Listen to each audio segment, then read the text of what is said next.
আসসালামু আলাইকুম।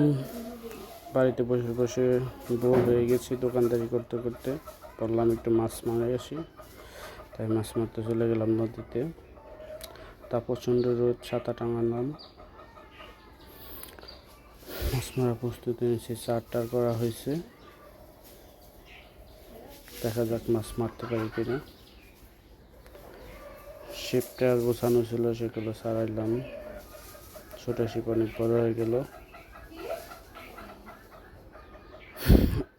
মাছ মারানোর জন্য এখন টোপ সংগ্রহ করছি, সেটা অনেক সুন্দর। দেখেন, ময়দা দিয়ে, ডিম দিয়ে, পিঁপড়ার ডিম দিয়ে তৈরি অনেক সুস্বাদু খাবার। কাতল মাছ এবং বড় বড় মাছ মারা হয় এই আদা দিয়ে। দেখা যাক মাছ মারা যায় কিনা। অনেকক্ষণ বসে থাকার পর কোনো সারা শব্দ নেই।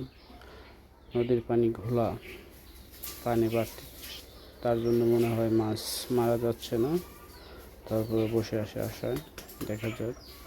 ও গো, একটি টিপ দিয়েছিল, তা মাছ ধরা হয়নি।